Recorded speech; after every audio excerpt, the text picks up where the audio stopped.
Alors, nous allons continuer sur le thème que nous avons commencé à regarder depuis quelque temps, en lien avec la révélation que le Seigneur a donnée à son serviteur Jean sur l'île de Patmos. Amen. Et l'un des premiers axes que nous regardions, parce que cette révélation a été donnée à Jean, comme le Seigneur le dit, il lui a fait connaître à travers des signes et des symboles. Donc, nous sommes en train de considérer l'ensemble des symboles pour comprendre le message, pour comprendre le langage du Seigneur, en lien avec toute la révélation qui a été rapportée à l'apôtre Jean dans le livre de l'Apocalypse. Amen. Et la semaine passée, nous en étions à regarder ces choses autour de la vision de Daniel dans Daniel chapitre 10, que nous allons continuer encore, sur lequel nous allons continuer ce matin. Et ce que nous avions compris la semaine dernière, c'est que à travers cette vision que Daniel a eue, le Seigneur tente de lui faire comprendre des réalités spirituelles, en ce sens que les dominations, les autorités, les principautés, qui se sont toujours opposées à ce que le plan de Dieu s'accomplisse, sont toujours opposées à ce que le règne de Dieu s'accomplisse, sont toujours à l'œuvre. Et c'est ce qui nous amène à comprendre un peu ce qui se passe dans la métaphore de Apocalypse chapitre 12. Mais comme il a été dit, comme Daniel le dit dans son récit, on va lire Daniel chapitre 10, là, le verset 1, premièrement. La troisième année de règne de Cyrus, le roi de Perse, une parole fut révélée à Daniel, appelé Beltshazzar. Cette parole est vraie et annonce un grand combat. Daniel fut attentif à cette parole et en eut la compréhension à travers ce qu'il voyait. Amen.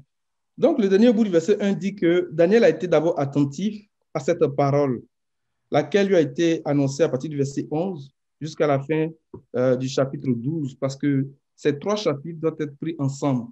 On ne peut pas les dissocier. Et d'ailleurs, ces trois chapitres s'inscrivent dans la continuité des choses que Daniel a commencé à méditer depuis le chapitre 7 jusqu'à la fin du livre de Daniel.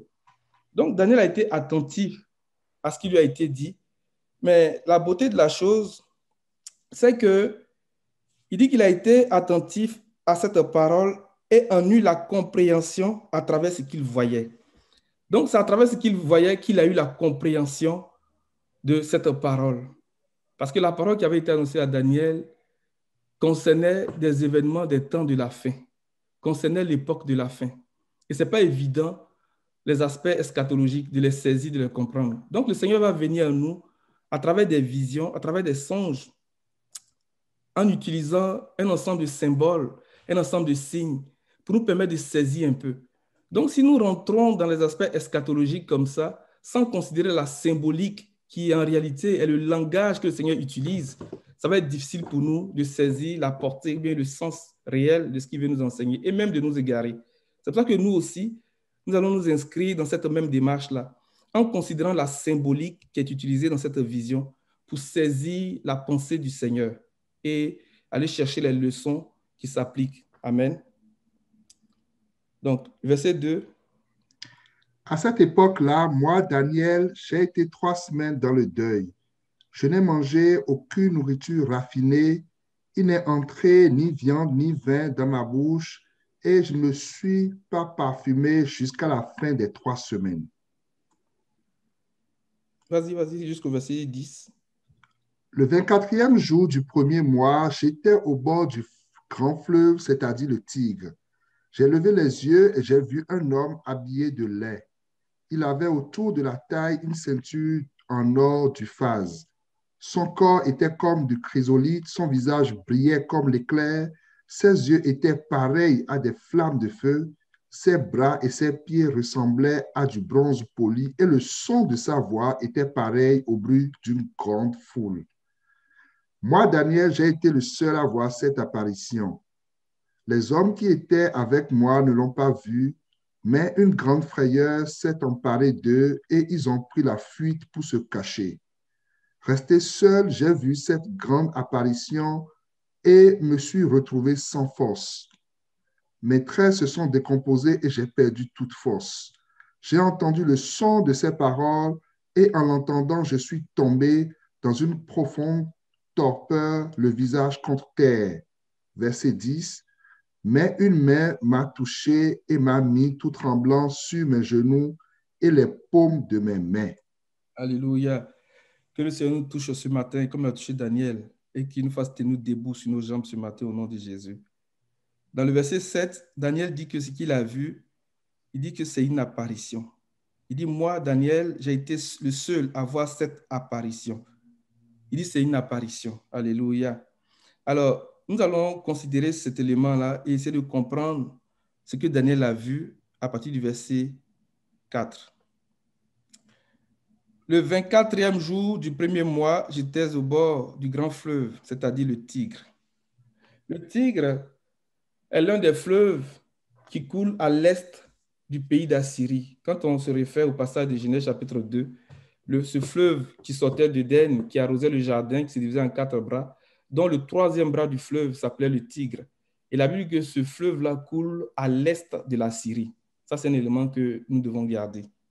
Et nous allons faire le lien avec le passage de Daniel chapitre 12 à partir du verset 5.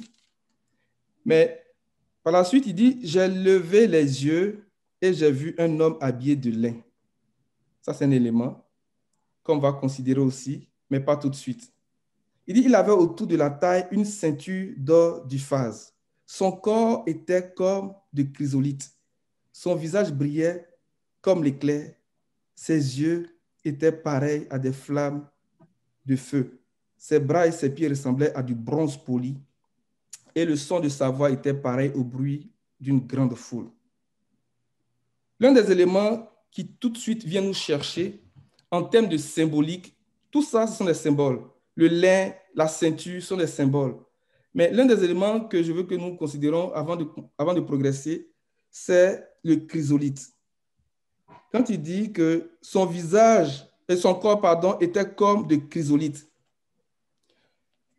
Sur le pectoral du jugement que le Seigneur avait instruit Moïse de faire pour les habits du sacrificateur, le grand prêtre, il y a ce qu'on appelle le pectoral du jugement. Et ce pectoral du jugement-là était constitué de 12 pierres précieuses qui représentaient chacun des enfants d'Israël selon l'ordre de naissance. Et ces 12 pierres-là étaient disposées en 4 rangées à raison de 3 pierres par rangée. Alléluia.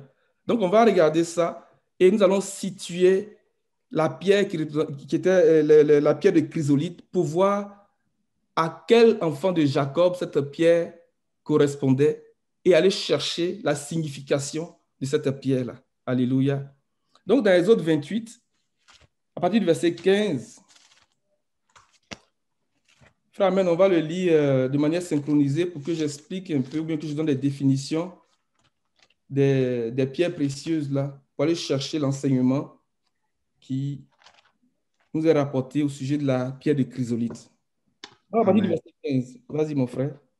Tu feras le pectoral du jugement artistiquement travaillé.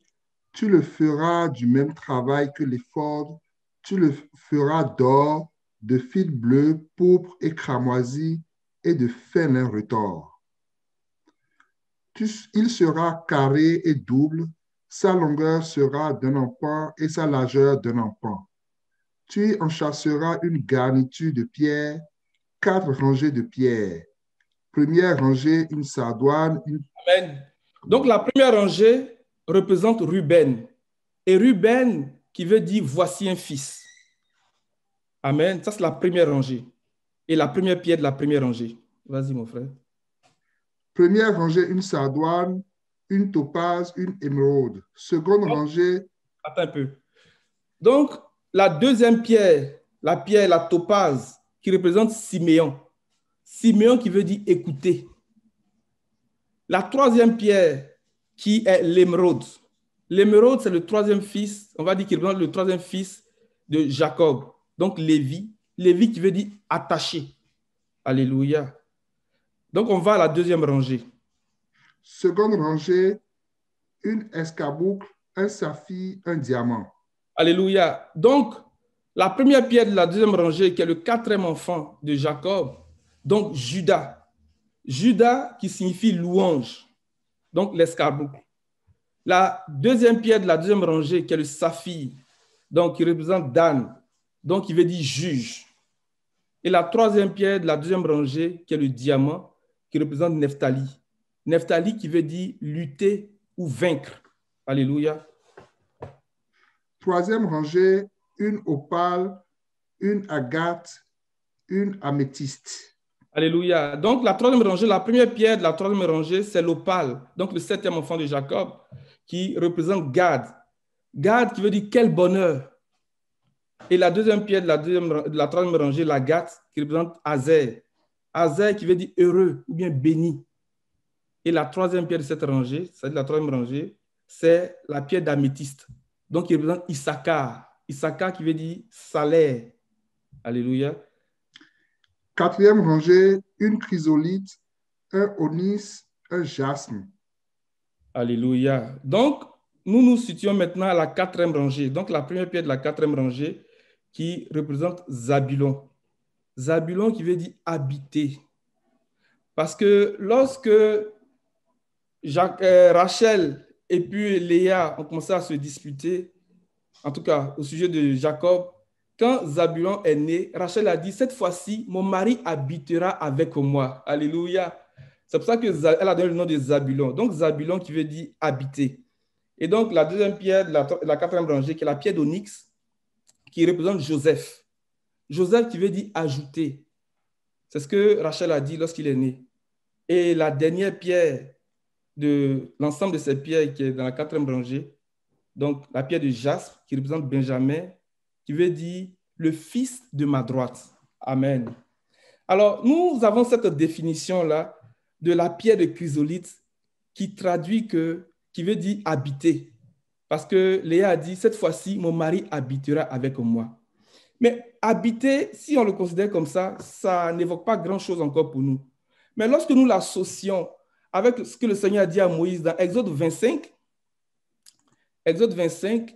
verset 8 et verset 9, pour gagner du temps. Sinon, on aurait pu lire du verset 1 au verset 9, mais verset 8 et verset 9.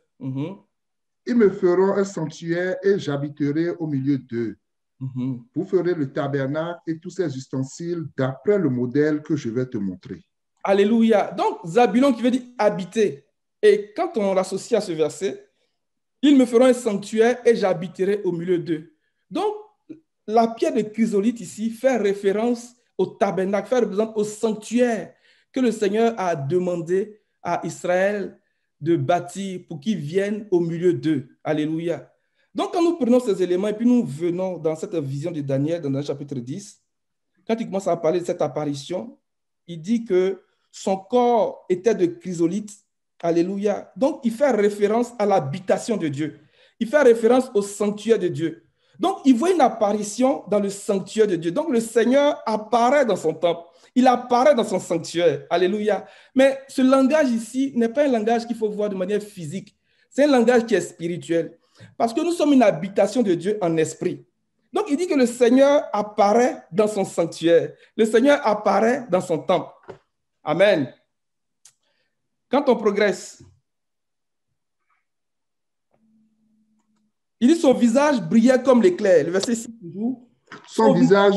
Okay. Vas-y, mon frère. Pardon. Son visage brillait comme l'éclair, ses yeux étaient pareils à des flammes de feu, ses bras et ses pieds ressemblaient à du bronze poli et le son de sa voix était pareil au bruit d'une grande foule. Alléluia. Le deuxième élément qui est très indicateur, quand il dit son visage brillait comme l'éclair. Mais cette description nous décrit un peu l'actualité du ciel. Parce que l'éclair, là, ça nous parle du ciel. Alléluia. L'éclair est très évocateur. Mais quand on l'associe à l'apparition, ça nous fait penser à l'avènement du Seigneur. Et la définition même de l'avènement du Seigneur, lorsque les disciples sont approchés de lui dans Matthieu 24, ils lui ont demandé, dis-nous, on va aller dans Matthieu 24, le verset 3.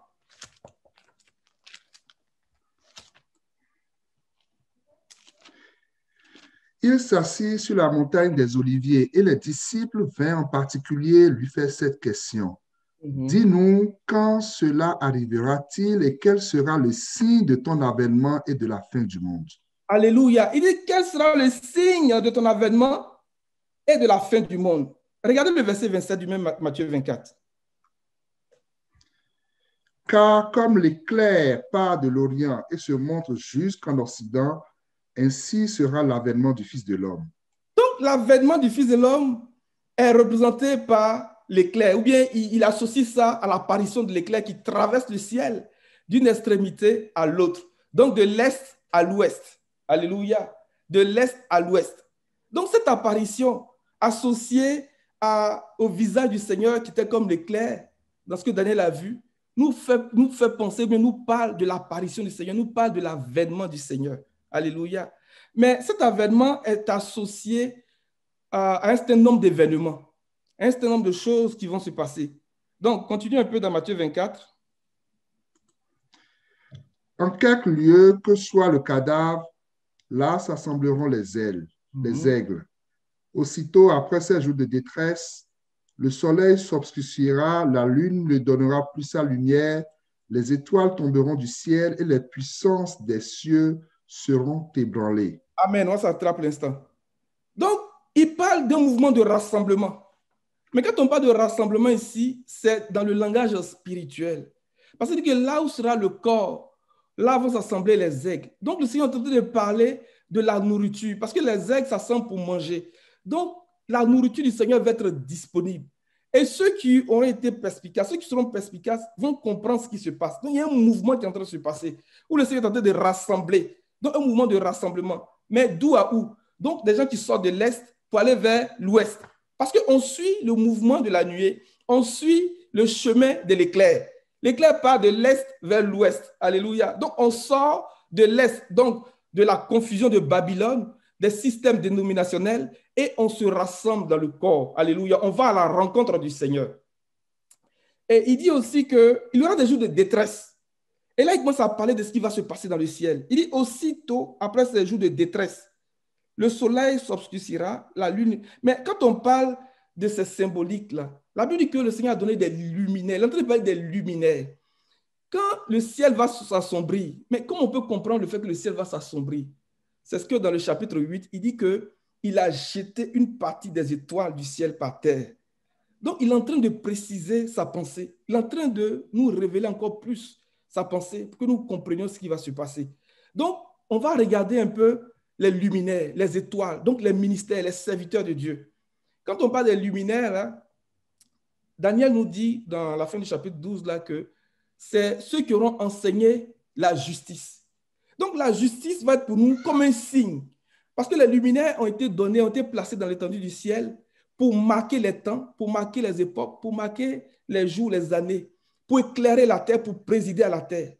Donc l'éclat des luminaires qui nous est renvoyé, mais qui nous est transmis, n'est rien d'autre que la connaissance de la justice. Donc la justice, dans les jours qui vont précéder la venue du Seigneur, va nous apparaître, va nous être révélée comme un signe évident. Alléluia. C'est pour ça que Noé a été considéré comme juste dans son temps. Donc la justice est quelque chose que Dieu nous a donné pour marquer les temps.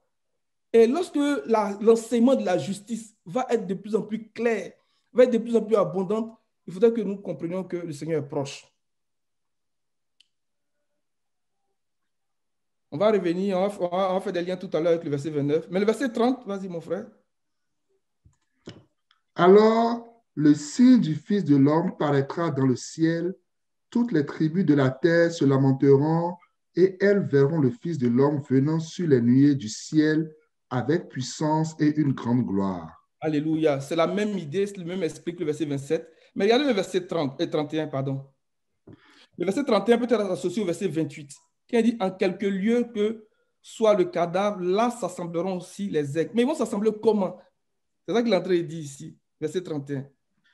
Il enverra ses anges avec la trompette retentissante et ils rassembleront ses élus des quatre vents depuis une extrémité des cieux jusqu'à l'autre.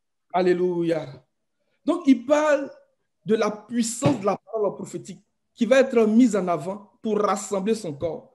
Donc, il faudrait que dans ces temps-là, le Seigneur nous donne des oreilles vraiment fines, des oreilles circoncises, pour prêter attention à la parole prophétique, pour faire attention à la parole des prophètes. Alléluia. Et de répondre au message du Seigneur. On va faire encore du chemin parlant de l'éclair. Allons-y dans Job 37. Job 37. du verset 1 au verset 5.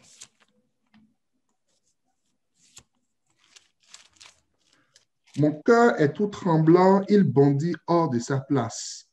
Écoutez, écoutez le frémissement de sa voix, le grondement qui sort de sa bouche. Il le fait rouler dans toute l'étendue des cieux et son éclair brille jusqu'aux extrémités de la terre. Amen. Donc, il dit, écoutez, écoutez attentivement les vibrations de sa voix, le grondement qui sort de sa bouche. Il le fait rouler dans toute l'étendue du ciel et son éclair brille jusqu'aux extrémités de la terre. Alléluia. Verset 4. Puis éclate un rugissement. Il tonne de sa voix majestueuse. Il ne retient plus l'éclair dès que sa voix retentit. Donc, l'éclair nous parle de la parole du Seigneur. L'éclair nous parle de la puissance de la parole prophétique. Il ne retient plus l'éclair dès que sa voix retentit. Que la voix du Seigneur retentisse comme le bruit des grosses eaux. Que la voix du Seigneur traverse toute l'église de Québec au nom Amen. Et nous amène à suivre le mouvement de la nuée et nous amène à suivre le parcours de l'éclair au nom de Jésus. Nous allons encore faire du chemin. On va regarder toujours dans Job 36, à partir du verset 22.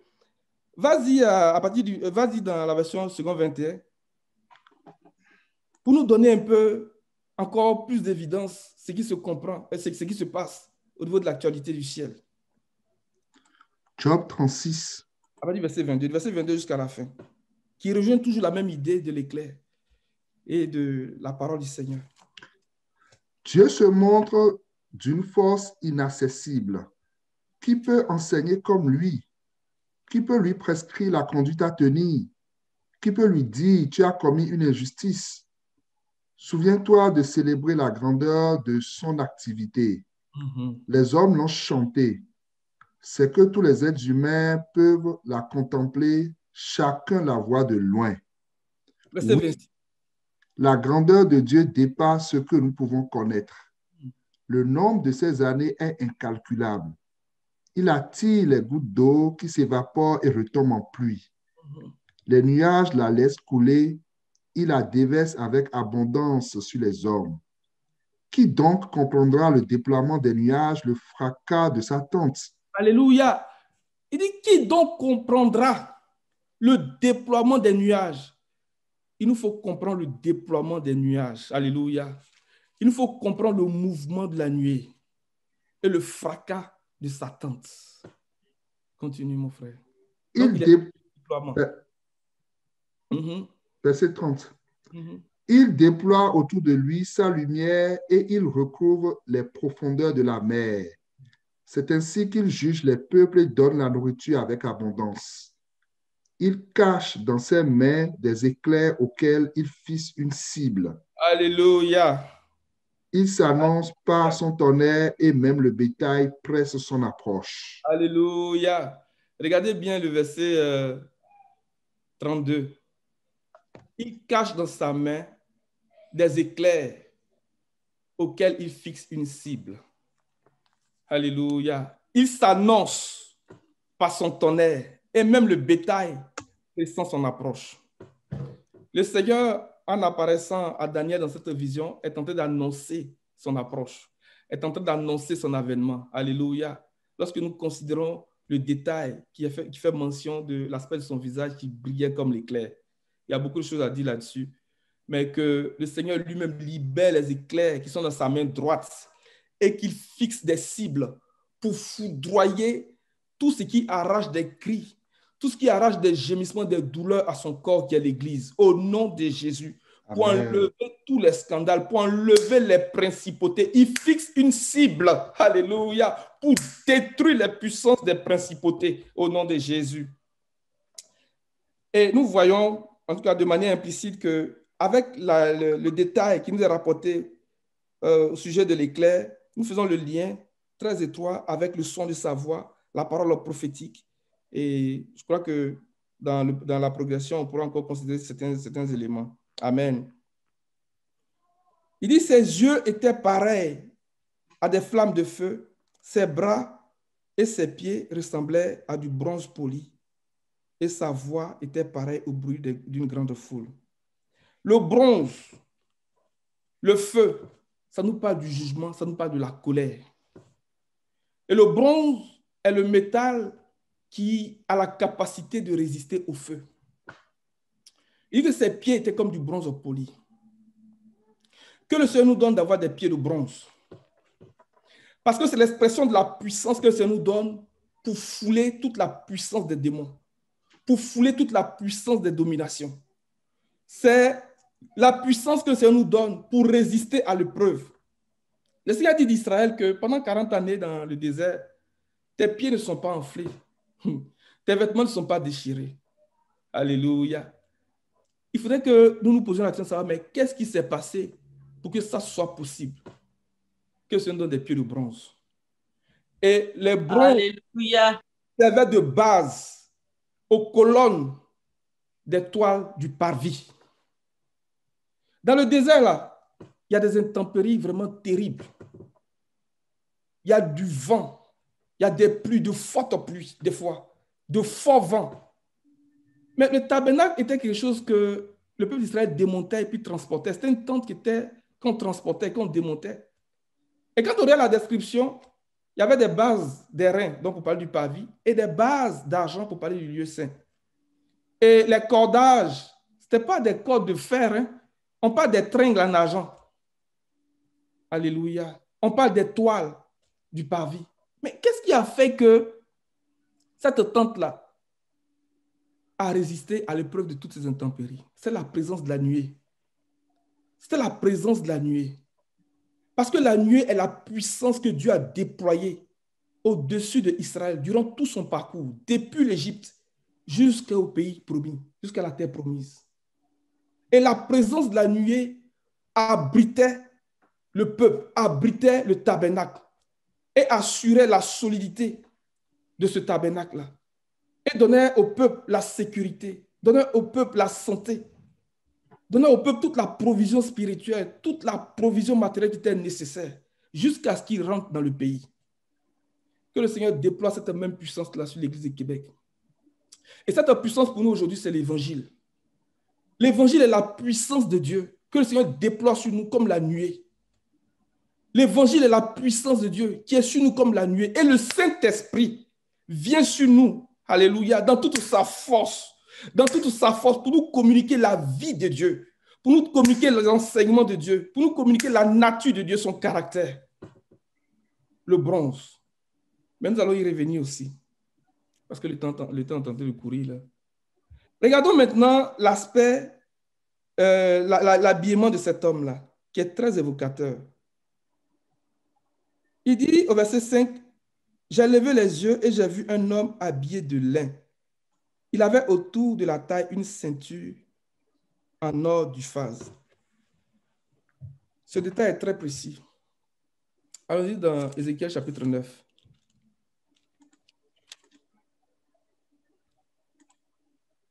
On va lire tout le chapitre. C'est pas long, c'est 11 versets.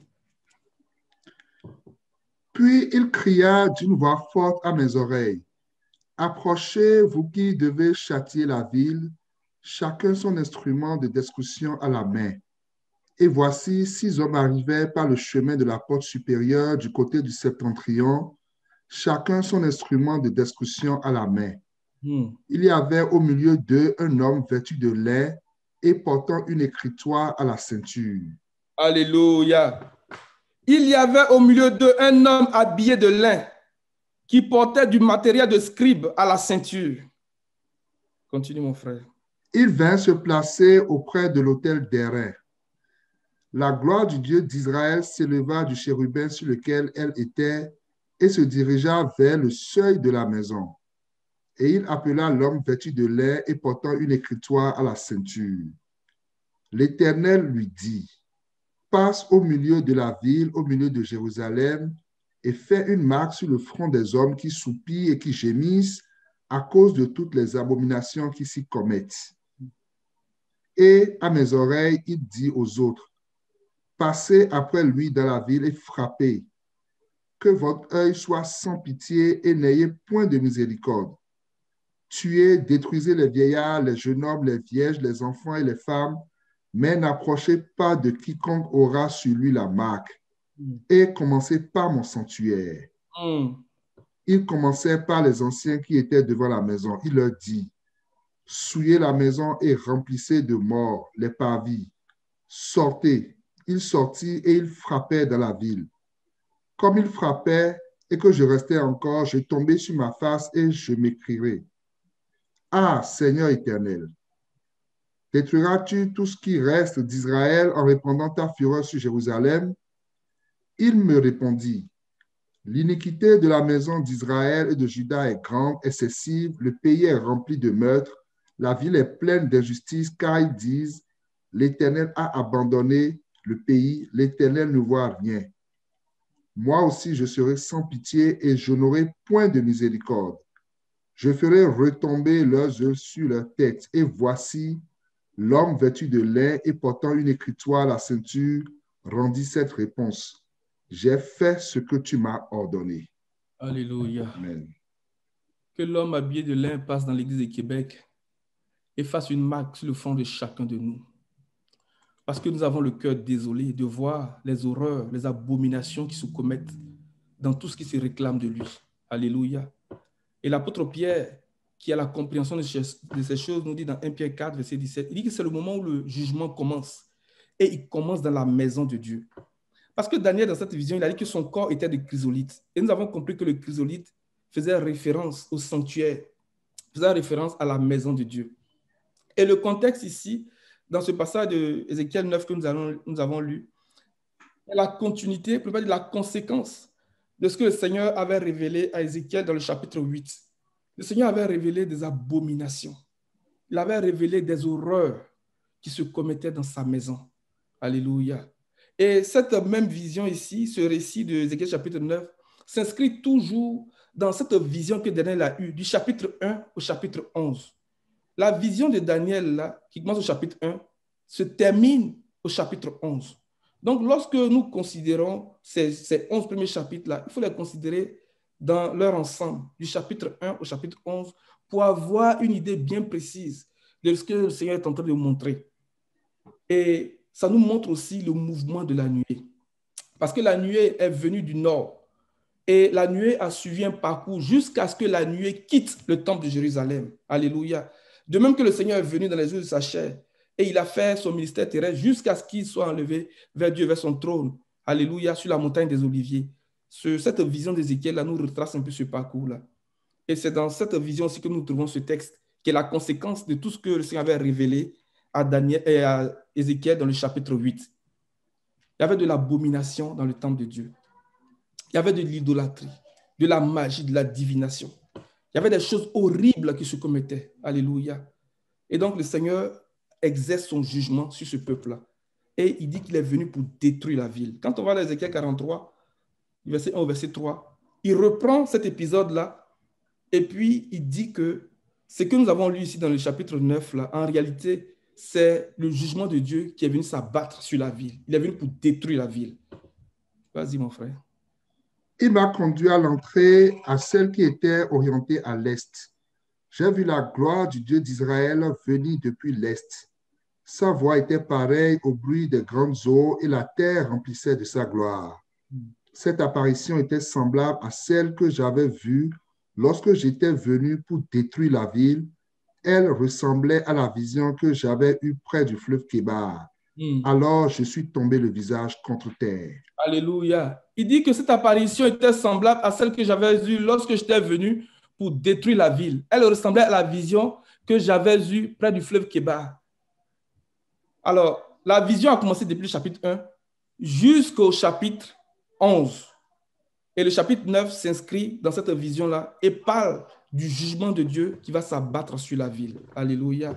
Qui parle du jugement de Dieu qui commence dans sa maison. 1 Pierre 4, verset 17. Alors, qu'est-ce que nous devons faire? Parce que le Seigneur va détruire. Il va exercer un jugement. Il va exercer un jugement.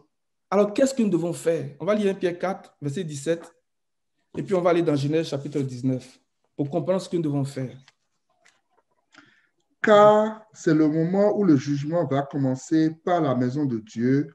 Or, si ce n'est pas nous qu'il commence, quelle sera la fin de ceux qui n'obéissent pas à l'évangile de Dieu. Alléluia. C'est le moment où le jugement commence. Et il commence par la maison de Dieu. Alléluia. Le Seigneur va détruire la ville, comme il le dit dans Ézéchiel. Et il reprend cette même expression lorsqu'il arrive à Sodome et à Gomorrhe, parlant de Lot. À partir du verset 12. Genèse 19. À partir du verset 12. Les hommes dirent à Lot, qui as-tu encore ici? Gendre, fils et filles et tout ce qui t'appartient dans la ville, fais-les sortir de ce lieu. Car nous allons détruire ce lieu parce que le cri contre ses habitants est grand devant l'Éternel. Alléluia. Regardez bien ce qu'il dit. Les hommes dirent à Lot, qu'as-tu encore ici? Gendre, fils, fille et tout ce qui t'appartient dans la ville. Fais-les sortir de là. Que cette parole soit pour l'Église de Québec aujourd'hui. Amen. Que le Seigneur nous amène à sortir des choses qui ne l'ont pas. Oh, aide-nous, Seigneur. Vraiment, Seigneur. Il dit, fais-les sortir de là. Nous allons détruire cet endroit parce que le cri contre ses habitants est grand devant l'Éternel. L'Éternel nous a envoyés pour le détruire. Alléluia. Donc, la première chose, lorsque nous entendons ce genre de message, lorsque le Seigneur se révèle à nous, comme c'est révélé à Daniel, pour dire qu'il commence le jugement dans sa maison, dans son sanctuaire, avec cette apparence de corps de chrysolite. Alléluia. Vêtu de lin, avec une ceinture d'or du phase autour de la taille et un écritoire pour marquer le front de tous ceux qui sont désolés. Pour dire qu'il va détruire, il va châtier. Il dit que tes regards, que vos regards soient sans pitié. Tuez les vieillards, tuez les jeunes hommes, les enfants, les femmes. Il dit tuez, que votre regard soit sans pitié. Les yeux rouges, les yeux de feu, c'est le regard sans pitié, sans compassion. C'est le jugement qui sera sans compassion. Et le Seigneur dit, la ville va être détruite. Que devons-nous faire? Comme l'a dit à l'autre, sors d'ici. Sors d'ici. Alléluia. Verset 14. Lot sortit et parla à ses gendres qui avaient pris ses filles. Levez-vous, dit-il, sortez de ce lieu, car l'Éternel va détruire la ville. Mais aux yeux de ses gendres, il parut plaisanter. Il y a des gens qui pensent que c'est une plaisanterie. Lorsqu'on parle du sortir du sortir de Babylone, du sortir de certaines choses qui n'ont pas Dieu, de certains péchés.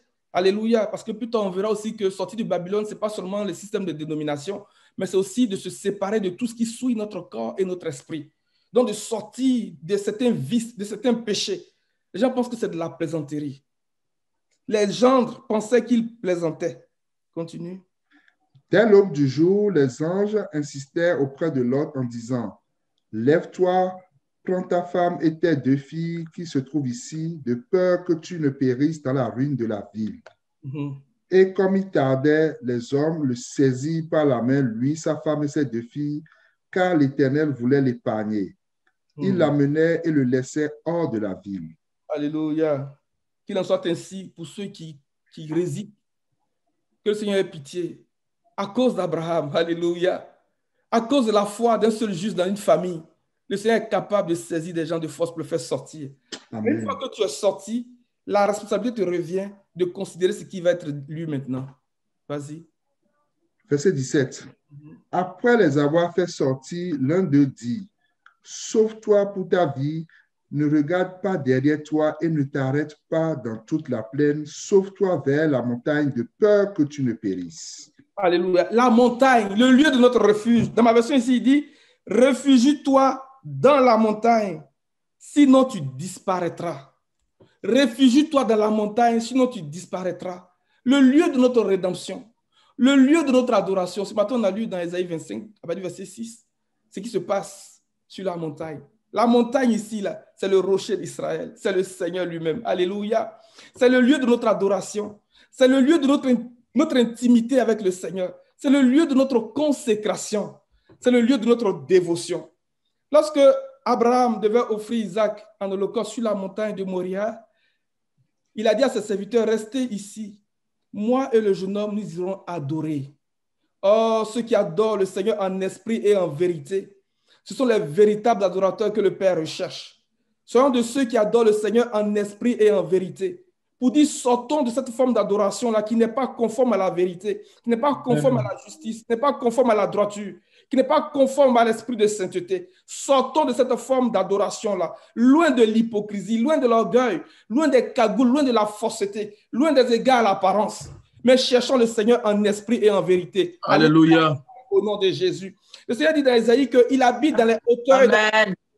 Donc, aller sur la montagne, c'est élever notre esprit, élever notre âme vers Dieu, vers son trône. C'est nous élever dans la sainteté, parce qu'il habite dans les hauteurs et dans la sainteté. Il habite dans les hauteurs et dans la sainteté. Il dit à l'autre, réfugie-toi dans la montagne, sinon tu disparaîtras.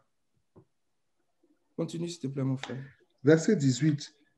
Lot leur dit, ô non, Seigneur, voici, j'ai trouvé grâce à tes yeux et tu as montré la grandeur de ta miséricorde à mon égard en me conservant la vie, mais je ne puis me sauver à la montagne avant que le désastre m'atteigne et je périrai. Voici, cette ville est assez proche pour que je m'y réfugie et elle est petite. Alléluia. Regardez, il y a des gens qui sont, j'ai envie de dire, incurables. Tu vois le jugement venir s'abattre. Tu vois cette grande calamité. Tu vois ce qui va se passer. On dit, va dans la montagne. Il dit, non, je ne peux pas arriver là-bas avant que le désastre m'atteigne. Lui-même, il t'a dit, va là-bas. Alléluia. Et même, ils ont dit à Lot, ne t'arrête surtout pas dans la plaine. La plaine, là, c'est ce que Lot a vu au début, là. Et puis, ça l'a tiré vers Sodome et Gomorrhe. La Bible dit qu'avant que le Seigneur ne détruise cet endroit, cette plaine-là était entièrement arrosée, comme les plaines du Jourdain. Cette plaine-là était comme un jardin de l'Éternel, comme l'Éden. L'Éden, là, ce n'est pas notre finalité. Le Seigneur dit, il ne faut pas t'arrêter en Éden. Il faut aller jusqu'au trône. Alléluia. C'est ça que l'Éternel dit à l'autre. Donc, même si nous sommes sortis des dénominations aujourd'hui, là, ne nous arrêtons pas dans la plaine. Ne nous arrêtons pas en Éden. L'Éden, ce n'était pas la finalité d'Adam. Notre finalité, c'est le trône. Alléluia. Amen. Notre finalité, c'est le trône. Ne nous arrêtons pas là. Alléluia. Il y a deux catégories de personnes. Des gens qui vont dire, je suis sorti, donc c'est fini. Non. Il dit, il ne faut pas t'arrêter en Éden. Il ne faut pas t'arrêter dans la plaine. Alléluia. La plaine nous parle de la luxure, nous parle des attraits, de la séduction de ce monde, des plaisirs de ce monde, de tout ce qui frappe au regard. C'est ça que l'autre a vu et puis s'est laissé attirer jusqu'à Sodome et Gomorrhe. Il dit, ne t'arrête plus là-bas. Ce qui a été une occasion de chute pour toi, mon ami, il faut couper ta main, il faut enlever tes yeux, il faut te séparer de ça, c'est ce que ça veut dire. C'était une occasion de chute pour toi, ne t'arrête pas là. Mais à un autre niveau encore, il faut que nous comprenions aujourd'hui, par la grâce de Dieu, que la plaine, c'est comme l'Éden. Et le Seigneur n'a pas appelé Adam à rester en Éden. Il a appelé Adam à achever sa consécration, à aller jusqu'au trône. Alléluia. Oh, le Fils mâle a été enlevé vers Dieu et vers son trône. Que le Seigneur enlève l'Église de Québec comme le Fils mâle, au nom de Jésus, et qu'il nous enlève vers lui et vers son trône. Que le Seigneur nous détache de la terre, qu'il nous détache de la terre. Parce qu'il va avoir de grands malheurs, il va avoir des choses terribles. Le Seigneur dit qu'il aura des calamités, une détresse que le monde n'a jamais connue. Et il dit, réjouissez-vous ciel, et vous qui habitez le ciel, car le diable est descendu, animé d'une grande colère. Que le Seigneur nous aide à comprendre ces choses, au nom de Jésus. Donc nous revenons dans Daniel chapitre 10. Je n'ai pas l'heure sous mes yeux, les gars. Lesquelles heures? Hey. 11h58. Alléluia. Bon. On va regarder quelques éléments rapidement. Par la grâce de Dieu, on pourra continuer à un autre moment. Quand on considère la vision que Daniel a eue dans le chapitre 10, du verset 5 au verset 6, cette vision, de cette apparition de cet homme, est l'image que le Seigneur nous donne de ce qu'est un chrétien qui est affermi, une personne qui est affermie. Et les éléments qui constituent la description qui sont faits ici, nous les retrouvons dans le passage d'Éphésiens chapitre 6, à partir du verset 12. Il dit, tenez ferme, prenez les armes de la justice. Alléluia. Les armes, là, tout ce que Daniel a vu ici et puis il est en train d'écrire là, c'est ce que nous retrouvons dans Éphésiens que nous allons lire là. Car nous n'avons pas à lutter contre la chair et le sang, mais contre les dominations, contre les autorités, contre les princes de ce monde de ténèbres, contre les esprits méchants dans les lieux célestes. Alléluia. C'est pourquoi prenez toutes les armes de Dieu afin de pouvoir résister dans le mauvais jour et tenir ferme après avoir tout surmonté. Tenez donc ferme. Amen. Amen. Amen. Regardez, il résume toutes les armes qui viennent après le 2 points là à la fermeté. Il dit, tenez donc ferme. Tenez donc ferme. La fermeté de notre espérance constitue cet ensemble de choses que l'apôtre Paul commence à nous expliquer ici. Donc, il dit, ayez à vos reins la vérité pour ceinture. Nous voyons que cet homme-là avait une ceinture d'or du phase. Que cette ceinture d'or du phase soit attachée à nos reins, l'expression de la vérité. Mais c'est aussi l'expression de la fidélité. Quand on va dans Ésaïe chapitre 11, et puis qu'on commence à lire, il dit que la vérité sera une ceinture à sa taille. Alléluia. Ésaïe 11, rapidement. Qu'aucun de nous ne perde ces éléments-là, parce que c'est ça qui va nous permettre de résister. À partir du verset 5, s'il te plaît. La justice sera la ceinture de ses flancs et la fidélité la ceinture de ses reins. La fidélité, la ceinture de ses reins. La justice aussi est aussi une ceinture. Alléluia. Donc, ça vient nous donner de la fermeté. Mais ce n'est pas fini. Pour que notre fermeté en Christ soit établie, ça nous prend la justice. On revient dans Éphésiens, s'il te plaît, mon frère. Ayez à vos reins la vérité pour ceinture. Revêtez la cuirasse de la justice. Il dit revêtez la cuirasse de la justice. La personne, là, dans Daniel chapitre 10, la Bible dit qu'il était habillé de fin lin. Or, le fin lin, ce sont les œuvres justes des saints. Que le Seigneur nous habille de la justice. Les amis, ne perdons pas notre justice. Ne perdons pas notre justice. Alléluia. Il était habillé de fin lin. Il était habillé de fin lin. Et ayant la justice pour ceinture, cette ceinture d'or du phase représente la justice, représente la vérité. Alléluia. Verset 15. Mettez pour chaussure à vos pieds le zèle que donne l'évangile de paix. Le zèle ici, là, est représenté par le bronze. Il dit que ses pieds étaient de bronze. Que nous ayons le zèle à nos pieds, le bronze à nos pieds. Alléluia. Pour que dans l'épreuve, pour que dans ce voyage, comme Israël dans le désert, que nos pieds ne s'enflent pas. Alléluia. Il ne faudrait pas que nous perdons ces détails-là, ces choses-là. Continue verset 16. Prenez par-dessus tout cela le bouclier de la foi avec lequel vous pourrez éteindre tous les traits enflammés du malin. Amen. Le bouclier de la foi ici, c'est le Seigneur lui-même qui est notre bouclier. Le Seigneur a dit dans Genèse 15 à Abraham, ne crains pas, je suis ton bouclier et ta récompense sera très grande. Mais ça veut dire quoi? Cette même apparition de Daniel ici, là, nous pouvons l'associer à ce qui s'est passé lorsque le Seigneur a appelé Jérémie. Il a dit à Jérémie, je fais de toi une ville fortifiée. Mais il va donner un détail. Il dit, je suis avec toi. Le bouclier ici, là, c'est dit que Christ est avec nous. Alléluia. C'est dit que le Seigneur dit qu'il est avec nous. C'est ça qui fait notre bouclier. Et même à Ézéchiel, il dit à Ézéchiel, je vais rendre ton front dur et tu vas résister à leur front. Parce que je suis moi-même avec toi. Ne tremble pas en leur présence. Que le Seigneur soit le bouclier de chacun de nous. Alléluia. Amen. Continue, mon frère. Verset 17. Prenez aussi le casque du salut et l'épée de l'esprit qui est la parole de Dieu. Alléluia. L'épée de l'esprit qui est la parole de Dieu. Le casque du salut. C'est-à-dire que le Seigneur, l'espérance là, ce soit très clair dans notre esprit. Que nous comprenions l'espérance. Et que la parole du Seigneur soit comme une épée acérée à deux tranchants. La parole prophétique. La parole qui sort de sa bouche, qui est comme le bruit de grosses eaux, qui est puissante. Alléluia. Pour renverser la hauteur.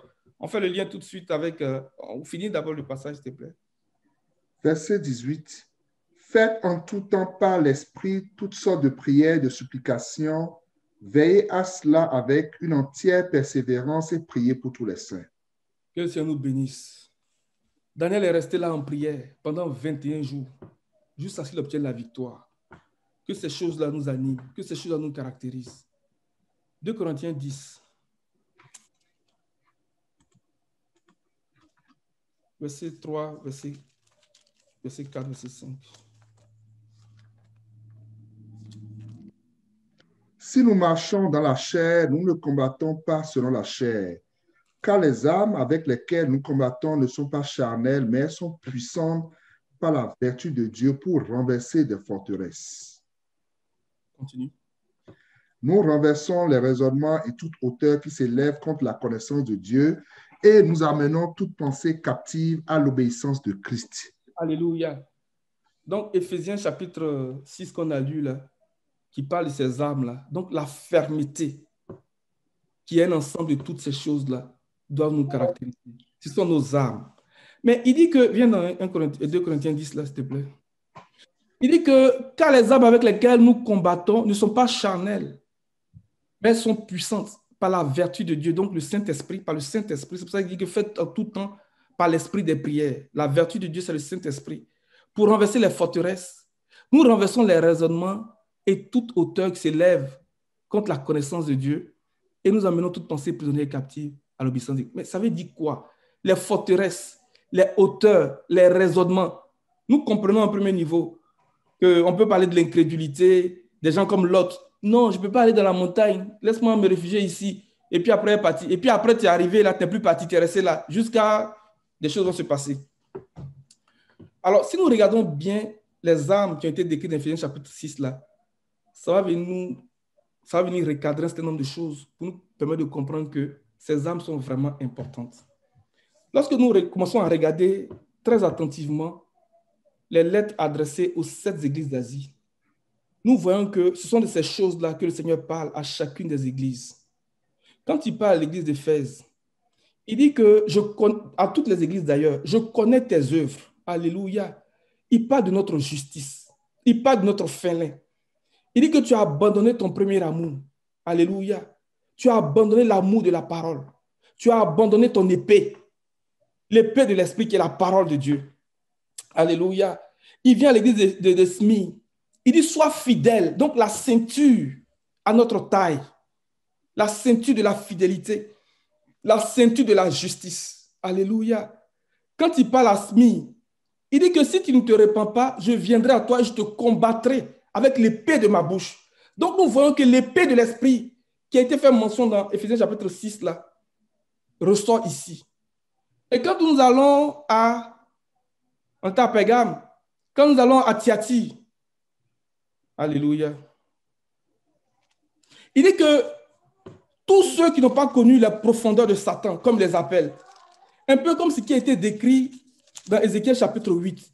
À un moment donné, dans la révélation, le Seigneur a dit à Ézéchiel, il dit, perce le mur et je veux te montrer les abominations qui s'y commettent, des horreurs.